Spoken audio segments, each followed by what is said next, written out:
রাসূলুল্লাহ সাল্লাল্লাহু আলাইহি ওয়াসাল্লাম একদিন বললেন, যে ব্যক্তি কুল হুয়াল্লাহু আহাদ এই সূরাটাকে 10 বার পড়বে, যে ব্যক্তি এই সূরাটাকে 10 বার পড়বে, আল্লাহ তাআলা তার জন্য জান্নাতে একটা প্রাসাদ নির্মাণ করবেন।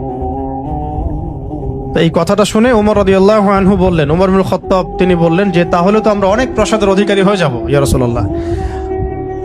তার উদ্দেশ্য ছিল এটা, যদি আমি 20 বার পড়ি ইয়া রাসূলুল্লাহ, তাহলে নবীজি বললেন তাহলে দুইটা প্রাসাদ, যদি 30 বার পড়ি তা 3টা প্রাসাদ। তো ইয়া রাসূলুল্লাহ তাহলে তো আমরা অনেক প্রাসাদের অধিকারী হয়ে যাব। তখন নবীজি বললেন যে আল্লাহ তাআলার দান এর চেয়েও বেশি প্রশস্ত। মানে আপনি 100 পড়লে 10টা ঘর পাবেন, মানে আমরা 100 পড়লে 10টা ঘর পাবো, 200 পড়লে 20টা। এইভাবেই আল্লাহ পাকের দান আরো প্রশস্ত। আর যে হাদিসটার কথা আমি বললাম, যেটা আমি আজকে আপনাদের জন্য এটা রেডি করতে গিয়ে জেনেছি আর কি, এটা আমার আগে জানা ছিল না। এটা জানার পরে আসলে আমাদের মনে হচ্ছে কেন এই আমলগুলো করি না।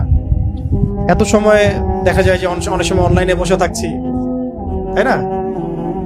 অনেক সময় এমনি বসে আছি জিকির ছাড়া, গাড়িতে যাওয়া আসা হচ্ছে, ওই সময় বসে আছি, কোনো কাজ নাই, এমন অনেক সময় হয় না? কেন আমরা এই সময়গুলো কাজে লাগাই না?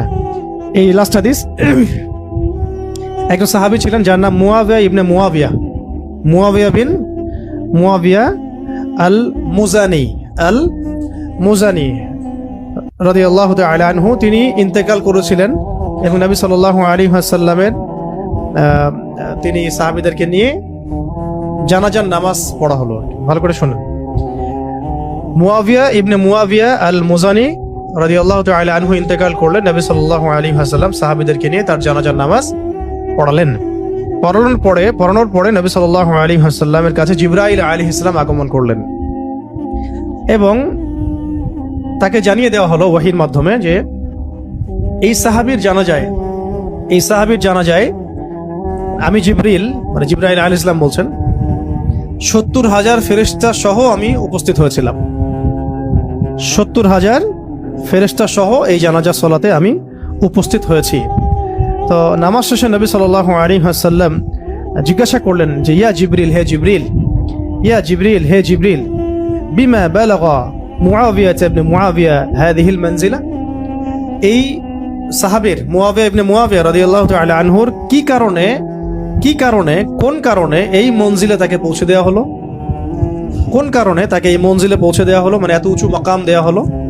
তখন তিনি বলছিলেন যে ইয়া রাসূলুল্লাহ সাল্লাল্লাহু আলাইহি ওয়াসাল্লাম, এই মর্যাদা লাভের কারণ হচ্ছে যে সে দাঁড়িয়ে, বসে, হেঁটে, সাওয়ারিতে অবস্থায় সবসময় সূরা ইখলাস তেলাওয়াত করত।